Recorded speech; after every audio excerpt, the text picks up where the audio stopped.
সে এদিকে তালাক চায় আর ওদিকে সে মামলা করে যে আমি তাকে যৌতুকের জন্য টাকা চাচ্ছি এবং তাকে ইতিপূর্বে কোনো ভরণ পোষণ দিই নেই, বাচ্চাকে মারতেছি এবং আমি যৌতুক না দেওয়ার কারণে আমি তালাক দিতে চাচ্ছি।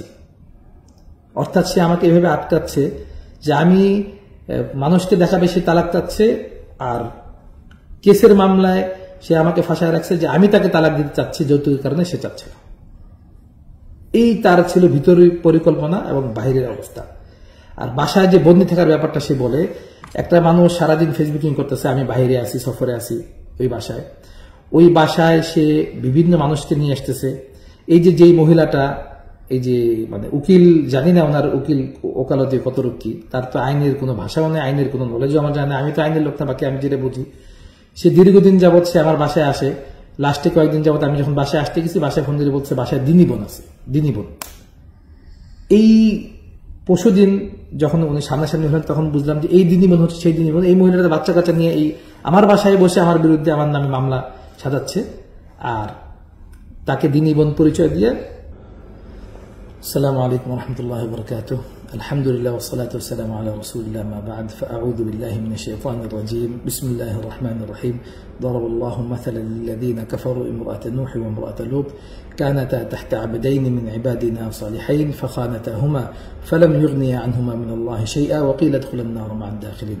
صدق الله العظيم. وقال النبي صلى الله عليه وسلم من ستر مسلما ستره الله في الدنيا والآخرة أو كما قال النبي صلى الله عليه وسلم. আজকে আমার এই সংক্ষিপ্ত ভিডিও করার মূল কারণ আমার ব্যক্তি না, কারণ আমি নিজেকে এমন কোনো ব্যক্তি ভাবি না যে আমার কোনো পারিবারিক ইস্যু বা আমার কোনো ব্যক্তিগত জিনিস আমাকে ফেসবুকে আনতে হবে, কথা বলতে হবে। কিন্তু দীর্ঘদিনের একটা ঝামেলাটা যখন এই পর্যায়ে চলে গেছে যে এখানে মূলত আমি তাল্হা বলে কথা না, এখানে মূলত একটা আলেম হিসাবে, একটা মুফতি হিসাবে একজনকে কটাক্ষ করা হচ্ছে, দিনের একজন মুখপাত্রকে কেমন যেন বদনাম করার একটা পরিকল্পনায় যখন ফেসবুকে মাঠে নামা হয়েছে, তো যাতে করে আমাদের কওমি অঙ্গন উলামা একরাম যাতে এই অপবাদ থেকে মাহফুজ হয়, সত্য ঘটনা উপস্থাপন করার মাধ্যমে এই ধরনের নারীবাদীদের ষড়যন্ত্র থেকে উলামা একরাম যাতে বাঁচতে পারে, সঠিক ঘটনা জানতে পারে, সেই জন্যই মূলত আমার এই সংক্ষিপ্ত ভিডিও করা। বাকি যদি আমার পার্সোনাল, আমাকে গালি দেওয়া, আমাকে কটাক্ষ করা হচ্ছে, এটাকে প্রোটেক্ট করার জন্য আমি ভিডিওতে আসবো, এই ধরনের টেন্ডেন্সি আমার ছিল না, বা আমি এটাকে মনেও করি না গুরুত্বপূর্ণ। তো বিষয়টা হচ্ছে যে আমি সংক্ষেপেই বলবো যে আমি একটা হাদিস একটু আগে আপনাদের সামনে পেশ করলাম যে আল্লাহ রাসূল সাল্লাল্লাহু আলাইহি ওয়াসাল্লাম বলেন যে আল্লাহ পাক মানে যে ব্যক্তি কোনো বান্দার কোনো ধরনের অপরাধ বা যে কোনো বিষয় গোপন করে, আল্লাহ পাক কিয়ামতের দিন দুনিয়া এবং আখিরাতে তার বিষয়গুলো আল্লাহ পাক গোপন রাখেন। আর সেক্ষেত্রে সেই বান্দা যদি আমার সাথে সম্পর্কে স্ত্রী হয়, সেখানে তো ব্যাপারটা আরো বেশি সেন্সিটিভ হয়ে যায়। তো সেই সব দিকে লক্ষ্য করেই মূলত আমার চুপ থাকা ছিল, এবং আমি এটা যেহেতু বিভিন্নভাবে সমাধানের জন্য অন্যভাবে চেষ্টা করা হচ্ছিল, তো যেহেতু সে এটাকে ব্যাপকভাবে আনছে এবং এটাকে উলামা একরামকে কটাক্ষ করার একটা পুঁজি বানাচ্ছে, এই জন্য মুখ খুলতেই হয়। তো সংক্ষেপেই সবগুলো বলার চেষ্টা করব। সেটা হচ্ছে যে প্রথম হচ্ছে যে আমার সাথে তার বিয়ে। তো আমি তার লাইফে, আমার কাছে সে প্রথম আমার লাইফে, বাকি তার লাইফে আমি তৃতীয় বা চতুর্থ। আমার এক্সপিরিয়েন্স ছিল না যে বিবাহ লাইফ কেমন হয় কি, বা তার এক্সপিরিয়েন্স আছে যে এই বিবাহ লাইফ কেমন হয় বা কি, কারণ তার কাছে আমি নতুন না। আর এই আমার সাথে আজকে যে মুআমালাটা হয়েছে, এই মুআমালাটা এমন না যে নতুন। আপনি তার আগের হিস্ট্রিগুলোতে এই সেম মামলা, সেম অভিযোগ, সেম সবকিছু। মামলা কি হচ্ছে, নারীদের আসেই দুইটা পুঁজি, যে একটা হচ্ছে তাকে অত্যাচার করা হয়, যৌতুক, আর একটা হচ্ছে যে তার পুরুষের চরিত্র খারাপ। এই দুইটা পুঁজি ছাড়া আসলে পুঁজিই নেই। পূর্ববর্তী এবং মানুষ যে রুবেলের ঘটনাটা জানে, ব্যাপারটা এমন না যে রুবেলের পরেও তার আরেক জায়গায় বিয়ে হয়েছে, সে হয়তো আলেম ছিল না কিন্তু দিনদার ছিল, সেখানেও সেই স্বামীর সাথে একই ধরনের আচরণ। এরপরে আমার সাথে যখন বিয়ে, আমি আসলে পড়ালেখার ক্ষেত্রে আমি দেশের বাইরে ছিলাম দীর্ঘ 7 বছরের মতো, দারুল উলুম দেওবন্দে পড়ার পরে এরপরে আমি সাউথ আফ্রিকা চলে যাই, সেখানে ইফতা কমপ্লিট করে। আমার এই মেয়ে সম্পর্কে কোনো ধারণাই নাই, সে কোন মুভি করে কি করে দেখিও নাই কখনো। আমি দেশে আসার পরে আমার সাথে তার সম্পর্কটা যেটা হয় সেটা একটা ঘটকের মাধ্যমে, এবং সেই ঘটক তাবলীগের একজন প্রসিদ্ধ মানুষ, এবং সে যখন তার কাছে গিয়ে বলে যে সে দিনের জন্য সে সব ছেড়ে চলে আসছে, দিনের পথে চলতে চায়, তখন সে নিজের থেকে আগ্রহ করে আমার কাছে আসে যে চলেন, এরকম ব্যাপার, তার দিনের খাতিরে সে সব ছেড়ে দিয়ে চলে আসছে, এবং যেহেতু তার ইনকামগুলোও ছিল সব অবৈধ পথে কামানো, তো সেই সব কিছু বিলীন করে সে চলে আসছে। এখন তার একটু এই ধরনের একজন আলেম দরকার, এবং পাশাপাশি তার এরকম সমর্থবান আলেম দরকার, তাকে ভালো রাখতে পারে। সেদিক থেকেই আমাকে বলে যে এরকম। আমি বললাম যে ওকে, যদি এরকম হয় যে দিনের জন্য তার কুরবানি, আমার সমস্যা নেই। তো সেই ঘটকের সাথে নিয়ে বাসায় যাওয়া হয়। এরপরে বিবাহের পরপর প্রাথমিকভাবে আমার ফ্যামিলিরা, আমার আব্বা যান যখন জীবিত ছিলেন, যদি এখনো দুনিয়া থেকে চলে গেছেন, তো ওনারা সবাই বলে যে ঠিক আছে, সে দিনের পথে আসছে, তো তাকে মিডিয়া থেকে যেহেতু সে মুক্ত, তো সম্পূর্ণ মিডিয়া থেকে তাকে সরে যেতে বলতে হবে। সে ফেসবুক সব বন্ধ করে সে চলে যাবে, যেটাই হোক। তো তখন আমি পেশ করি, তো সে বলছে ঠিক আছে, আস্তে ধীরে এটা করতেছি। তো আমি প্রেশার দিই না, যেহেতু দিনের পথে আসছে, এবং সে ওইভাবেই বুঝাইছে যে আমি সবকিছু। এবং সে বলতো যে আমি দিনের পথে আসার পরে সর্বপ্রথম আমার বিরুদ্ধে ছিল আমার আম্মা। কেন? কারণ আমার আম্মা তখন আমার এই ফিল্মে কাজ করার কারণে আমি যে উপার্জন করতাম সেগুলো আমার আম্মা ভোগ করতে পারতো। এখন ফিল্ম ছেড়ে দেওয়ার কারণে আমার আম্মা এটা নিয়ে প্রেশার দিচ্ছে যে কেন টাকা পাচ্ছি না, মানে এইসব তার অসহায়ত্ব বর্ণনা করে। যেটাই হোক, ওই সময় আমার জানাও ছিল না তার ফ্যামিলি ব্যাকগ্রাউন্ড কি, কারণ আমাকে পেশ করা হয়েছে তার ফুল ফ্যামিলি তার এই দিনের পথে আসার বিরুদ্ধে, এবং তার আব্বা ওনারা জেনারেল মানুষ, একদমই দিনদার না। যাই হোক, তো এই যার কারণে আমি ফ্যামিলি ব্যাকগ্রাউন্ড দিকে যাইও নাই, না তার আম্মার ব্যাকগ্রাউন্ড কোনো দিকে যাই, যে বাস দিনের পথে আসছে। এরপরে যখন আমার ফ্যামিলি থেকে ওই সময় যখন বলা হয় যে না, দিনের পথে আসছে ঠিক আছে, বাকি তারপরে তার ভিডিওগুলো রয়েছে, এই জন্য কমপ্লেন করা হয়। আমি তখন ওই সময় আমার মনে আছে আমি দুবাইতে ছিলাম, আমি হযরত মাওলানা আব্দুল মালিক সাহেবকে ফোন করি, এবং মানে উনি যখন এখন যিনি বাইতুল মুকাররমের খতিব সাহেব, যে হযরতকে মহব্বত করি, হযরতের খাদেম হিসাবে নিজেকে ধন্য মনে করি, যদিও অল্প সুযোগ হয়েছিল কখনো। হযরতকে ফোন দিলাম, হযরত এই ব্যাপার দিনের পথে আসছে, এখন তাকে তালাক দেওয়ার জন্য আমার ফ্যামিলি থেকে বলতেছে। তখন উনি বলেন যে বাহ্যিকভাবে তো আমার জানা মতে কি, আমাকে জিজ্ঞেস করলেন সে নামাজ পড়ে, আমি বললাম জি নামাজ পড়ে। সে পর্দা করে, আমি বললাম জি পর্দা করে। তাহলে তার অন্য কোনো রিজন নেই, তার ভিতরে কি আছে সেটা তো আমার জানা সম্ভব না। বাহ্যিক যেটা, সেই রূপটাকেই গ্রহণ করে তাকে। এরপরে আরো অনেক ওলামা কেরামের সাথে আলাপ হয়, যেহেতু ওনাকে সবাই চিনি এই জন্য বলা, সেটার উপর ভিত্তি করেই আমি সংসারটা শুরু করি। এবং ওই সময় তার বাহ্যিক যে রূপটা ছিল, যে হাত মোজা তো খোলা দূরে থাক, মানে কোনোভাবেই সে বরদাস্ত করে না যে সে মানুষের সামনে যাবে, কথা বলবে, যেটা সে প্রকাশ করছে সেটাই। এবং সেভাবে সংসার শুরু হয়। এবং সেক্ষেত্রে কিছুদিন পরে, যদিও আমার ফ্যামিলি মানতেছিল না, সেক্ষেত্রে আমি ফ্যামিলিকে সেম এই টেন্ডেন্সি বলি যে দিনের ক্ষেত্রে আপনারা কমপ্লেন করতেছেন, তার দিনকে আপনারা কবুল করতে রাজি না, সেক্ষেত্রে আমি দিনের ক্ষেত্রে আমি আপনাদের এই মতামতের সাথে নাই। আপনারা যদি অন্য কোনো রিজন বলেন যে সে বদ্দিনী কাজ করতেছে, তখন আমি বলতে পারি, কিন্তু সে দিনের পথে আসছে, কিন্তু সে আগে একটা জগতে ছিল সেজন্য। তো সেক্ষেত্রে অবশ্য তাদের একটা যুক্তি ছিল যে সে দিনের পথে নাই, কিন্তু সামাজিকভাবে তো তার এই যে কার্যকলাপ আগেরদের সাথে হয়েছে। যাই হোক, এরপরে যখন আমি কন্টিনিউ করি, তো কিছুদিন পরে কি হয় যে তার ফ্যামিলি, তার আম্মা সহ, তার আম্মার যেখানে আসেন সেই বাপ মানে বেদিনদার হওয়ার কারণে তাকে টর্চার করতেছে, তার আম্মাও দিনের পথে আসতে চায়, এরপর তার বোনরাও দিনের পথে আসতে চায়। আমি বললাম যে ওকে, ওয়েলকাম, যারা যারা আসতে চায় আলহামদুলিল্লাহ আসেন। তার আম্মা বলল যে সে বোরকা পড়তো না, তার বোনরাও বোরকা পড়তো না, তারা সবাই আমার এখানে থাকলে বোরকা পড়তে চায়, দিন মানতে চায়, ওকে আসেন। তার আম্মা আসলো, তার বোন, তার দুই বোন, তার ভাই, সব সহ আমি আমার জিম্মাদারিতে আমার বাসায় আমি তাদেরকে সবাইকে মানে আলহামদুলিল্লাহ আল্লাহ পাকের তৌফিকে শুরু করলাম। এটাই এই জন্য বলা উদ্দেশ্য, যেহেতু সে অনেকটা কমপ্লেনে বলছে যে তার টাকা সে আমার চালাচ্ছে। ভাই, সে তো তার টাকার উৎস কোথায়? সে তো ওই সব টাকা সে আমাকে বলছে হারাম, সে সবকিছু বিলীন করে আসছে শূন্য হাতে। তো তার আম্মা সহ, তার ভাই বোন সহ আমি বাসায় লালন পালন শুরু করলাম। এখানে একটুখানি আমি বলি যে দেখেন আমার ব্যাকগ্রাউন্ড এবং তার ব্যাকগ্রাউন্ড। আমার আব্বা সফলভাবে দুনিয়া থেকে চলে গেছেন, তার সংসার সফলভাবে উনি কাটায় দুনিয়া থেকে গেছেন। আমার বংশের মধ্যে যারা আছেন, বাপ চাচারা, কারোই আলহামদুলিল্লাহ সংসার ভাঙ্গার হিস্ট্রি নেই, সবাই সফলভাবে কাটায় গেছেন। জীবিত আছেন যারা, তাদেরও একই অবস্থা। কিন্তু অন্যদিকে যখন আমার সাথে ওনার আম্মা থাকতে থাকেন, একের পর এক বিভিন্ন জিনিস প্রকাশ পাইতে থাকে। অন্যদিকে ওনার আম্মার চতুর্থ বিয়ে শেষ হয়ে পঞ্চমের দিকে উনি এখন যাচ্ছেন। চতুর্থ আমার সামনে, চারটা স্বামী। যখন আমার সাথে থাকা শুরু হয়, তো তখন প্রথমে আমি জানতে চাই, ভাই তোমার আব্বা কোথায়, তোমার আব্বাকে আনো না, তার আব্বা ভালো না, দেখা করা যাবে। বলে ভাই দিনের জন্য আমি দেখা করি, আমি দাওয়াত দিব। এরপরে বলছে আব্বা, পরের আব্বা, আগের আব্বা, আমি সবাইকে ইনভলভ করতে চাই। না, প্রায় বছর খানে কিভাবে চলে যায়। এরপরে আমি আস্তে আস্তে ইনভলভ হই, তাদেরকে কথা বলি। যখন ইনভলভ হই, তখন তার আম্মার সাথে আমার এক প্রকারের শত্রুতা শুরু হয়, যে আমি কেন ইনভলভ হচ্ছি। যখন ইনভলভ হয়ে একটা জানতে পারি, তখন প্রত্যেকেরই একই রিপোর্ট, যে এটা এই যে আজকে যে হ্যাপির যে ব্যাপারটা, এটা মূলত তার সমস্যা না, জেনেটিক ভাবে তার ফ্যামিলিগত। তার আম্মার সেম সমস্যা ছিল। তার আম্মা প্রথম সংসারে তার আপন ফুফাতো ভাইয়ের সাথে সেই বিয়ের পরে বাচ্চা হওয়ার পরে বাচ্চা নিয়েও দাও ব্ল্যাকমেল, বাচ্চা সংসার দিতে হবে, ভরণ পোষণ দিতে হবে, কিন্তু তাকে ছেড়ে দিতে হবে টাকা পয়সা দিয়ে। সেখান থেকে টাকা পয়সা নিয়ে গেল। এরপর আরেক জায়গায় সংসার করলো, সেখান থেকে 2টা বাচ্চা নিয়ে সেখান থেকে টাকা পয়সা নিয়ে গেল।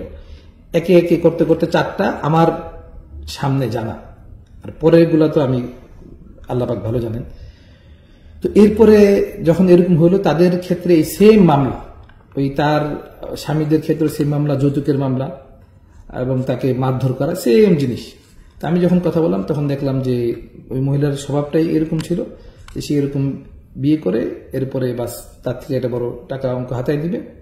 আর আরেকটা যে ব্যাপারটা আমি আরবিতে বলি, যেহেতু ওলামাদের জন্য জানার উদ্দেশ্য, যে সারাকা ইয়াসরিকু যেটা আছে, এটা মানে এটার ভরপুর সিফাত বিদ্যমান। এবং তার আগের হাজবেন্ডের একই কমপ্লেন, যে একদম বন্দুকের, তার হাজবেন্ড অনেক বড় লোক ছিলেন, তার বন্দুকের লাইসেন্স পর্যন্ত বিক্রি করে দিয়েছে, এই টাইপের অবস্থা। যাই হোক, তো এরপরে আমার বাসায় থাকা অবস্থায় যখন এই ধরনের কাজগুলো হয়, তো আমার এখানে থাকার পরেও যখন আরো 2টা বিয়ে হয়, এক পর্যায়ে যখন আমি সমস্যাটা কোত্থেকে শুরু, প্রথমত যে বাচ্চা হওয়ার আগ পর্যন্ত সে আমার সাথে খুব ভালো, বাচ্চা হওয়ার পরেই যখন সে এটাকে পুঁজি বানানো শুরু করে, এরপরে অপর দিকে আমি যখন জানতে পারি যে তার আম্মার সাংসারিক অবস্থা এমন, এবং তার আম্মার বিরুদ্ধে আমি অবস্থান নিতে থাকি। তার আম্মা প্রায় 3.5 বছরের উপরে আমার এখানে থাকছেন।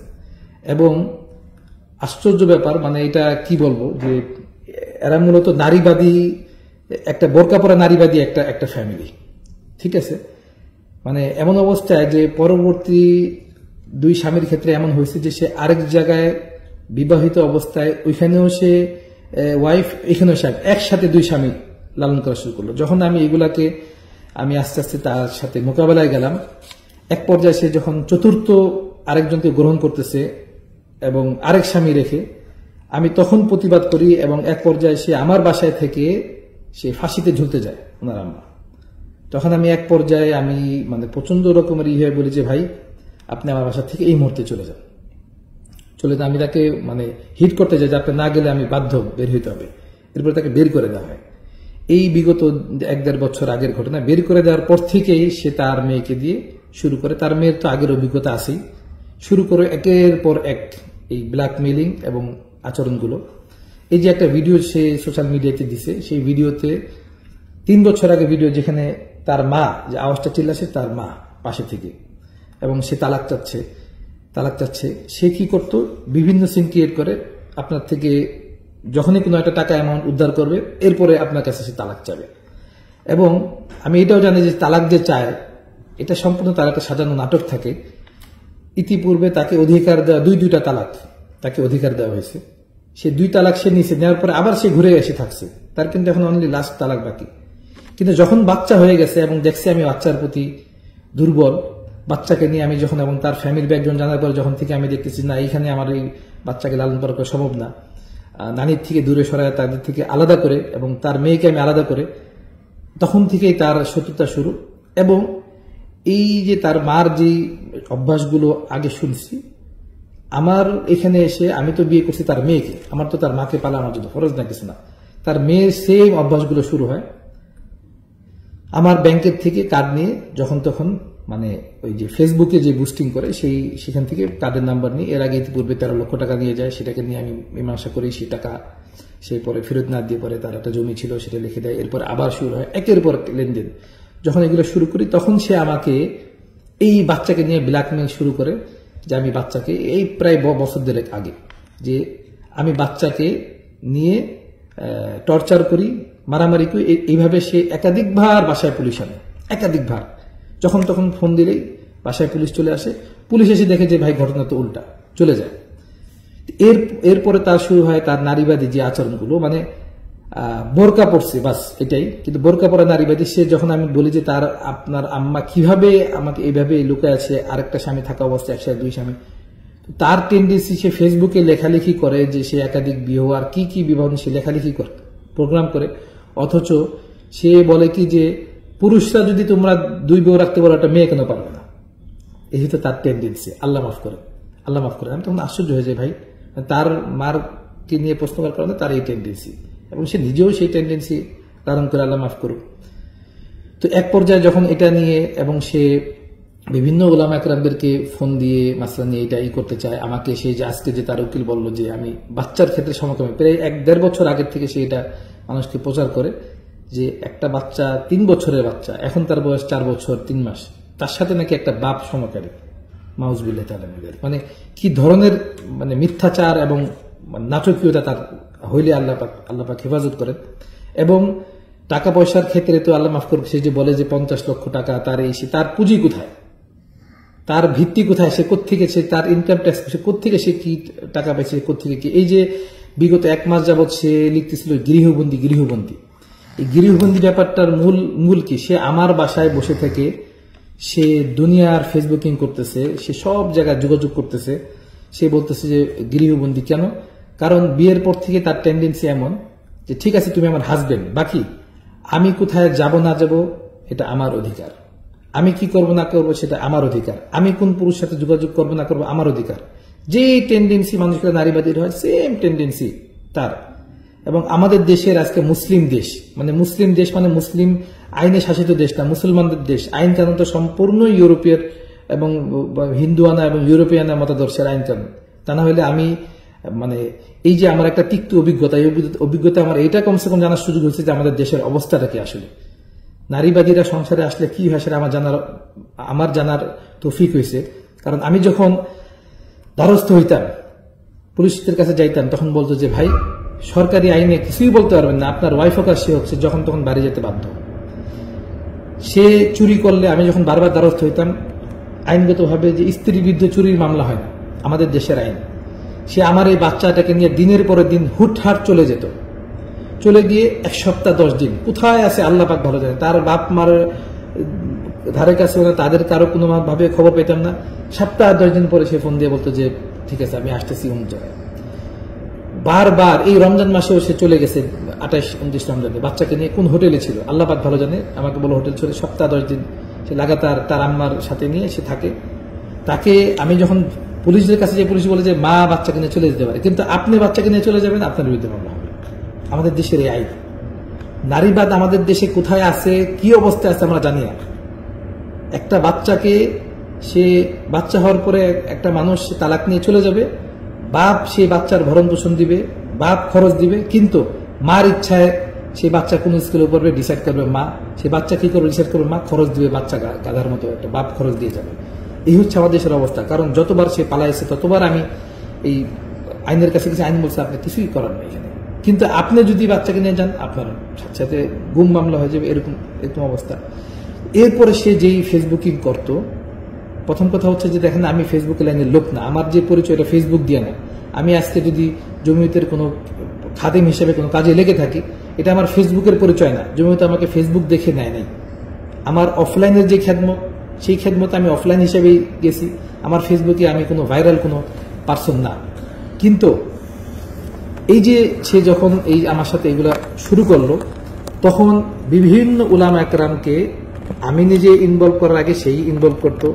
ওনার উলামা একরামদেরকে মানে সে তার মতো করে বিভিন্ন উপস্থাপন করতো। যখন বাসার মধ্যে তারা আসতে চাইতো যে ঠিক আছে আমরা বাসায় এসে মীমাংসা করতে চাই, তখন সে আজ পর্যন্ত কারোর সাথে সে বসতে রাজি না। তখন এক পর্যায়ে আমি বললাম যে ওকে ঠিক আছে, কি করা যায়। বিগত 1 মাস যখন সে আমার ফেসবুক সে চালায়, দেখেন তার একটা হ্যাকার গ্রুপ আছে, আমার পেজ, আমার একটা রেস্টুরেন্ট আছে, সেই রেস্টুরেন্টের পেজ 2 বছরের পেজ, যেটা কিনা প্রায় 10 লাখের মতো এখানে ইনভেস্ট করা, পোস্টিং করা, সেই ফেসবুক পেজকে সে ভ্যানিশ করে দিছে। আমার আরেকটা রাজনৈতিক পেজ, সেটাকে সে ভ্যানিশ করে দিছে। সে আমার ফেসবুক আইডি যখন তখন সে হ্যাক করে, আমার মেসেজ থেকে সে মেসেজিং করে, আমার ফেসবুকে রিপ্লাই সে দেয়, আমার এখান থেকে পোস্ট সে করে। আমার তো এই ব্যাপারে নলেজই কম, এবং আমার যে বিয়ে নিয়ে সে কথা বলে তার মন গড়া সে সংখ্যা বাড়ায়, কখনো 9টা, কখনো 10টা, কখনো 12টা। পুঁজি এটা কি, যে প্রমাণ করতে হবে যে আমি যখন উকিলদের সাথে কথা বলি তখন উকিলরা বলে যে ভাই দেশের আইন এইটাই, একটা মেয়ে স্বামীর বিরুদ্ধে গেলে দুইটা অপশনে যেতে পারে, একটা হচ্ছে যে স্বামী যৌতুক চায়, অত্যাচার করে, আরেকটা হচ্ছে স্বামীর চরিত্র খারাপ। আমি কয়টা বিয়ে করছি সেটা কাগজ কলমে আছে, সেটা কাবিননামা করা আছে।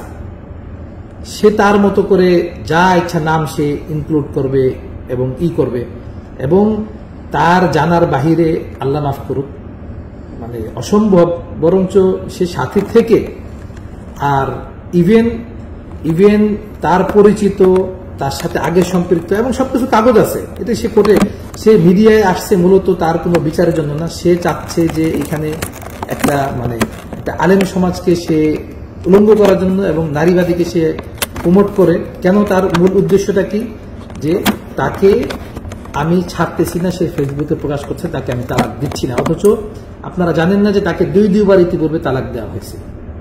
এবং এই যে লাস্টে সে ফেসবুকে দেখা আমি তালাক চাচ্ছি, যখন তাকে আমি বলি যে আসেন শরীয়ত সম্মতভাবে আমি তোমাকে শরীয়ত দেখে বিয়ে করছি, আমি কোর্টের আইনে যাইতে রাজি না, আমি কোর্টের দ্বারস্থ হতে রাজি না, আমি এইসব আইনকে আমি পালন করতে রাজি না, তুমি শরীয়ত দেখে আসছো, শরীয়ত অনুযায়ী তুমি বসো, যেই ফয়সালা হবে তুমি তালাক নিয়ে তোমার মতো যাবা, তোমার সাথে আমার কোনো অভিযোগ নেই, আমার সাথে তোমার কোনো অভিযোগ নেই, আমি যে লেনদেন তোমার থেকে পাই সেটা তুমি খালাস করো, বিশ্বাস করো।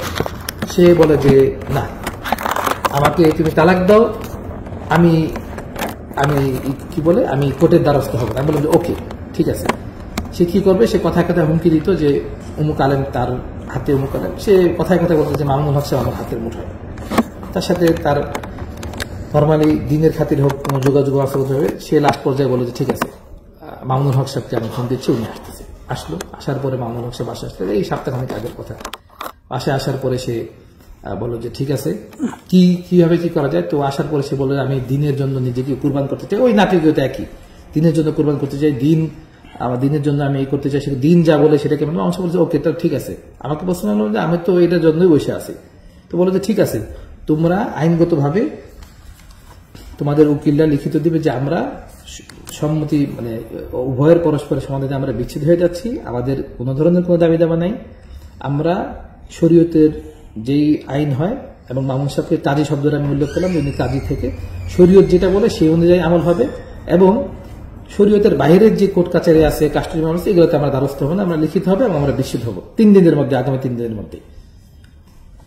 এই কথা বলার পরে সে বললো যে আলহামদুলিল্লাহ আমি দিনকে মানতে পারলাম। আমি তখন মামুন সাহেবকে বললাম যে দেখেন সে যে কাজগুলা অবৈধ করতেছে, সে ফেসবুকে মিথ্যাচার করতেছে, এটা বন্ধ করার জন্য অনেক কিছু বললাম। যাই হোক, তো যেহেতু সমাধান হয়ে গেছে উনি কথা আগে না বাড়ে উনি চলে গেলেন বাসা থেকে। যাওয়ার পরে সে বললো যে আমাকে বলতেছে যে তুইও একটা গাধা, তোদের মামুনুল হকটা একটা গাধা, তোদের হুজুর সম্প্রদায় একটা গাধা, তোরা ইসলামের আইন সম্মতে তোরা লিখিত করবি যে আমরা শরীয়ত সম্মতভাবে করতেছি, দেশের আইনে আমরা যাব না, এটা বলে তো রাষ্ট্রদ্রোহী মামলা হবে তোমাদের বিরুদ্ধে। এটা ছিল তার কথা। আমি বললাম যে ওকে, তাহলে কি করণীয়। এই করতে করতে দেখেছি সে 2 দিন পরে দেখলাম যে আমার বাসায় হাজির, কি যে আমি নামাজ পড়ে বের হয়েছি, দেখি যে বাসায় পুলিশ টুলিশ নিয়ে হাজির, এই যে একটা মেয়েকে নিয়ে আসছে, সেই মেয়েকে নিয়ে যে আমার বিরুদ্ধে মামলা। সে এদিকে তালাক চায় আর ওদিকে সে মামলা করে যে আমি তাকে যৌতুকের জন্য টাকা চাচ্ছি এবং তাকে ইতিপূর্বে কোনো ভরণ পোষণ দিই নেই, বাচ্চাকে মারতেছি, এবং আমি যৌতুক না দেওয়ার কারণে আমি তালাক দিতে চাচ্ছি। অর্থাৎ সে আমাকে এভাবে আটকাচ্ছে যে আমি মানুষকে দেখাবে সে তালাক চাচ্ছে, আর কেসের মামলায় সে আমাকে ফাঁসায় রাখছে যে আমি তাকে তালাক দিতে চাচ্ছি যৌতুকের কারণে সে চাচ্ছে না। এই তার ছিল ভিতরের পরিকল্পনা এবং বাহিরের অবস্থা। আর বাসায় যে বন্দী থাকার ব্যাপারটা সে বলে, একটা মানুষ সারাদিন ফেসবুকিং করতেছে, আমি বাইরে আছি, সফরে আছি, ওই বাসায় সে বিভিন্ন মানুষকে নিয়ে আসতেছে। এই যে যেই মহিলাটা, এই যে উকিল, জানি না ওনার উকিল ওকালতি কত রক্ষী, তার তো আইনের কোনো ভাষাও নেই, আইনের কোনো নলেজও আমার জানে না, আমি তো আইনের লোক না, বাকি আমি যেটা বুঝি। সে দীর্ঘদিন যাবৎ সে আমার বাসায় আসে, লাস্টে কয়েকদিন যাবৎ আমি যখন বাসায় আসতে গেছি, বাসায় ফোন দিয়ে বলছে বাসায় দিনী বোন আছে, দিনী বোন। এই পরশুদিন যখন উনি সামনাসামনি হলেন তখন বুঝলাম যে এই দিনই মনে হচ্ছে সেই দিনই এই মহিলাটা বাচ্চা কাচ্চা নিয়ে এই আমার বাসায় বসে আমার বিরুদ্ধে আমার নামে মামলা সাজাচ্ছে, আর তাকে দিনই বোন পরিচয় দিয়ে, এবং এই লাস্টে সে মামলাটা সাজানোর আগে কি হয়েছে, সপ্তাহখানেক আগে সে আবার সে এক কাহিনী, সেই আমার কার্ডের নাম্বার চুরি করে সে 1 সপ্তাহে 8,18,000 টাকা সে উধাও করে নেয়। এবং সে প্রত্যেকবার মানে যখন তার আম্মার মানে আমি যদি এখন তার মাকে টাকা দিই সব সমস্যা সমাধান, তাকে টাকা দিব, টাকা দিলেই সমস্যা সমাধান। যখন আমি বললাম যে ভাই এই ক্ষেত্রে আমি তোমাকে আর ছাড় দিতে রাজি না, তুমি আমার টাকা ফেরত দিবা এবং তুমি শরীয়তসম্মতভাবে তুমি আলাদা হয়ে যাও। এই তখন থেকে সে এই মামলা দিয়ে শুরু করে, ফেসবুকে শুরু করে তাকে বন্দি, এবং মামুন হোসেন তাকে প্রশ্ন করে যে তোমাকে জোর করে পোস্ট করে, কিভাবে জোর করে? একটা মানুষ যে কিনা কোর্টে যেতে পারতেছে বাসার থেকে, সে মেডিকেলে যেতে পারতেছে, সে বাচ্চাকে নিয়ে কোর্টে যাচ্ছে, আসা যাওয়া করতেছে, সে কিভাবে বন্দী হয়? এরপরে লাস্টের ঘটনা আমি বলি, যখন আমি পরশুদিনকার ঘটনা, আমার দুবাই ভিসা শেষ হয়ে যাচ্ছে, দুবাই যাব, সে যাওয়ার আগের দিন সে পুলিশ নিয়ে আসে যে সে বাসায় বন্দী। পুলিশ আসার পরে সে পুলিশকে পেশ করে যে আমি বাসায় বন্দী অবস্থা আটকে আছে। পুলিশ বলে যে ভাই আপনি বন্দী কোন দিক থেকে? সে বুঝাইতে অক্ষম হয়, তার অ্যাডভোকেট ছিল, তার অ্যাডভোকেটও বুঝাইতে অক্ষম হয়। তখন অ্যাডভোকেট সাহেবকে আমি বলি যে আপনি আমার বাসায় আসা যাওয়া করতেছেন, আপনি বন্দী কোন নাতিকতে আপনি বন্দী বলতেছেন? তখন বাধ্য হয়ে পুলিশ বলে যে ভাই আপনি যদি রিস্ক মনে করেন আপনি আপনার আম্মার বাসায় চলে যান। সে স্বামীর বাসা ছাড়া সে যাবে না, সে এই বাসায় থাকবে, এখানেই করবে, কিন্তু তার টাকা পয়সা, তার যে চাহিদা সেভাবে তাকে দিতে হবে, দিয়ে এরপরে তার সে যেটা চায় সেটা তাকে করতে হবে। আমি বললাম যে ভাই তুমি আইন গেছো, আইন থেকে তোমাকে কেন টাকা দেবেন, তোমাকে কেন টাকা দিবে? এই কাজগুলো ব্যবসা, আজকে তুমি এখান থেকে নিয়ে আর কালকে যে তুমি বাচ্চাকে নিয়ে এসে তার কথা কি যে তালাক দিলে সে আরেক জায়গায় যায়, আমার বাচ্চাটাকে নিয়ে এসে আরেক জায়গায় যায় মানুষ করবে, এই করবে। এই যে বাচ্চার ছবিগুলো সে দিচ্ছে, তা আমার বাচ্চার রক্ত বের হয় 6 মাস, জন্মের 6 মাস পর থেকে লাফালাফি করলে নাকে রক্ত বের হয়। সেই রক্তগুলোকে সে কতদিন আগের ছবি আল্লাহ ভালো জানে, সে করে দিচ্ছে যে বাচ্চাকে পড়া করা হচ্ছে, বাচ্চাকে ছুরি চালা হচ্ছে। পুলিশ যখন আসছে তখন দেখছে যে বাচ্চা আমার সাথে কিভাবে আন্তরিক, এবং মানে তারা আশ্চর্য হয়ে গেছে। এবং এই তার মহিলা উকিল বলতেছে যে আপনি যেভাবে আমাকে বলছে যে যেভাবে আপনার ওয়াইফ বাচ্চা নিয়ে চলে যায়, কার কার জায়গায় থাকে, কোথায় কি, এরকম আমি করলে তো আমার স্বামী আমাকে মেরেই ফেলতো। এই উকিল সাহেবের কথা। এই উকিল সাহেব এখানে এসে বলবো যে এটা তো কোনো বাস্তবতা পাচ্ছি না, অথচ জাস্ট মূল সমস্যা কি, যে তার চাহিদা অনুযায়ী তাকে কেন আমি বন্দি করব, যে কথা বলা যাবে না পুরুষদের সাথে, কোনোভাবে তাকে আটকানো যায় না, ব্যাপকভাবে সে পুরুষদের সাথে কথা বলবে, আমাকে না জানে আমার বাসায় তার আম্মা যে কোনো পুরুষ পারকে নিয়ে আসবে। এটা কিভাবে সহ্য করা যায়? কিভাবে সহ্য করা যায় যে আমার বাসায় সে যখন তখন পুরুষ মানুষ আনবে, যে কোনো আলেম হোক যাই হোক, আমার সাথে বলে না, যে কোনো আলেমদের সাথে যোগাযোগ করবে তার মতো করে সে আমাকে মানে থ্রেড দেয়, বড় বড় আলেমদেরকে নিয়ে সে থ্রেড দেয় যে অমুক আলেমের আমি এটা জানি, অমুক আলেমের সেটা জানি, অমুক আলেম আমার হাতের মুঠায়, সে ব্ল্যাকমেলিং থ্রেড দেয়। তা আমি তখন বললাম যে ভাই কোন আলেমের কি জানো তুমি জানো, আমি আলহামদুলিল্লাহ ক্লিয়ার আছি, আমার কোনো কিছু অস্পষ্টতা নাই যে আমার তোমার ভয় করতে হবে, তুমি কি করবা করো।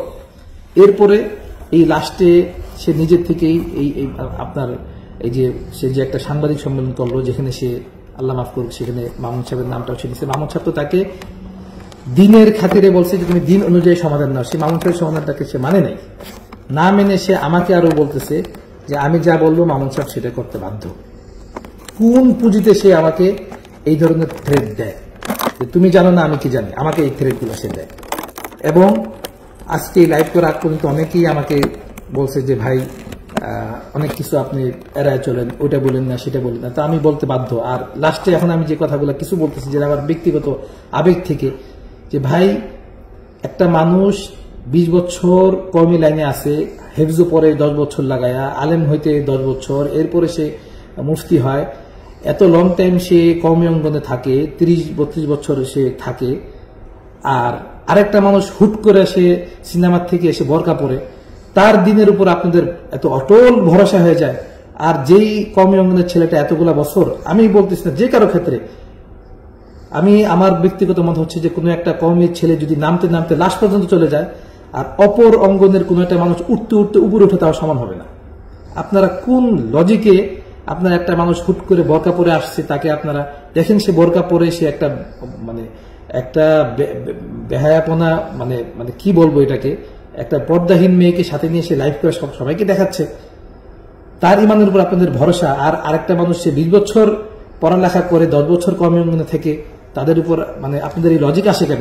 আমাদের কায়েদে মোহতারাম সাহেব, আমি মানে ওনার এক সাক্ষাতে ওনার একটা উক্তি শুনতেছিলাম, হযরত মাওলানা ফজলুর রহমান সাহেব, উনি একটা কথা বলছিলেন যে আমাদের ওলামাদের অনেক ওলামাদের একটা সমস্যা হচ্ছে যে ইখলাসের জায়গা হচ্ছে অন্তর আর চিন্তার জায়গা হচ্ছে আকল ইখলাসের জায়গা না। আমাদের মনেও ইখলাস ভরা, আমাদের মাথায়ও আকলের জায়গায় ইখলাস ভরা। আমরা ইখলাসে দিনের ভাই, দিন কারো মুখাপেক্ষী না। এই যে আজকে আপনারা বলেন যে উমুকে দিনের পথে আসছে, এমন একটা ভাব যে দিন কেমন যেন তার জন্য ছটফট করতে যে উমুকে দিনের পথে আসার কারণে আজকে দিন পূর্ণ হয়ে গেছে, উমর ফারুক যেন হয়ে গেছে। এই যে আপনাদের এই টেন্ডেন্সি যে উমুকে দিনের পথে আসছে, ভাই কেউ থাকলেও দিনের আসা যায় না, কেউ না চলে গেলেও দিনে আসে। দিন খুব স্ট্রং একটা জিনিস। আজকে যখন আমাকে বিভিন্ন লেভেলের ওলামা একরামরা আমাকে আজকে বললেন, অনেক বড় বড়, আমি নাম নিতে পারতেছি না, বললো যে আপনাদের এই কারণে নারীবাদীরা দিনকে নিয়ে কথা বলার সুযোগ পাবে, এই হবে। আরে ভাই, ওলামাদের ভিতর থেকে এটা নারীবাদী যায় নাই। তারা আজকে আমি নাম নিচ্ছি না, যেই বড় একজন ব্যক্তি তার পক্ষ নিয়ে এই করতেছে, সম্পূর্ণ সবকিছু ক্লিয়ার জানা সত্ত্বেও তাদের ভিতরে যে মহিলা যা বলবে সেটা সরকারের যে আইন, তাদের সে আইন।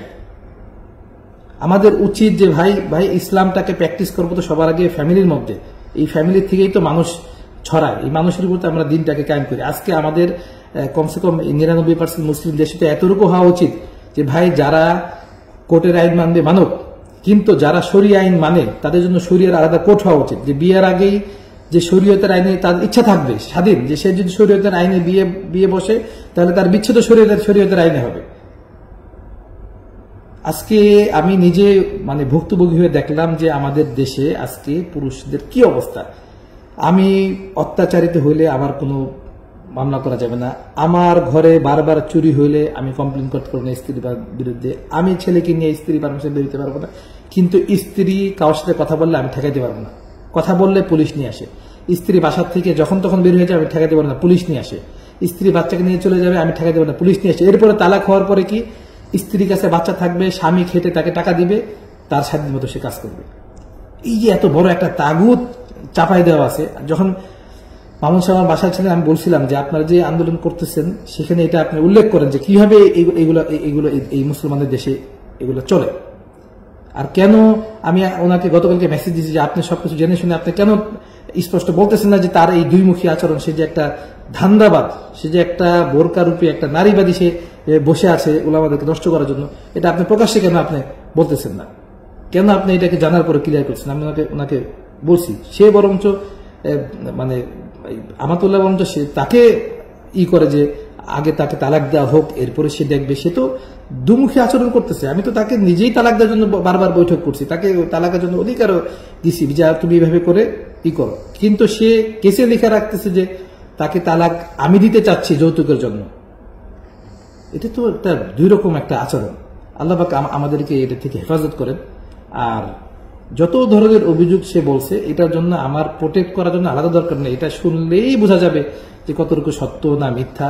একটা মানুষ যখন বলতে পারে যে বাপ সমকামী ছেলের ক্ষেত্রে থেকে আর বড় কি হইতে পারে। হ্যাঁ, এখন অনেকেই আমাকে যেটা প্রশ্ন করছেন যে ভাই এরকম ওয়াইফ পারলেন, এরকম সে ভাই মনের কথা কারোটা কেউ জানে না। ওয়াইফ এটা একটা রিজিক, যেরকম আমি আমার গাড়ি একটা রিজিক, আমার বাড়ি একটা রিজিক। এখন আমি একটা গাড়ি কিনলাম, গাড়িটা খারাপ, সেটা আমার কি করার? পরিবর্তন করতে হবে। একটা বাসায় থাকলাম, বাসাটা খারাপ। আমি কোনো একটা ভালো খাবার দেখলাম যে খুব সুন্দর সাজানো, খাওয়ার পরে পেট খারাপ হচ্ছে, সেটা আমার কি? এটা তো এটা রিজিক। আমি এই জন্য শুরুতে দুইটা আয়াত পড়ছি, আল্লাহ পাক উদাহরণ দিচ্ছেন, দুইটা নবীর স্ত্রী আল্লাহ পাক উদাহরণ দিচ্ছেন যে দুইটা বড় বড় নবী এবং তার আন্ডারে স্ত্রী ছিল খিয়ানতকারী। নূহ আলাইহিস সালামের স্ত্রী কাফের, লূত আলাইহিস সালামের কাফের ছিল। কত বড় বড় নবীদের। অর্থাৎ এটা হতে পারে দুনিয়াতে, নবীর ছেলে কাফের হয়েছে, এটা হতে পারে। এটা কোনো এমন কোনো মানে কিছু না।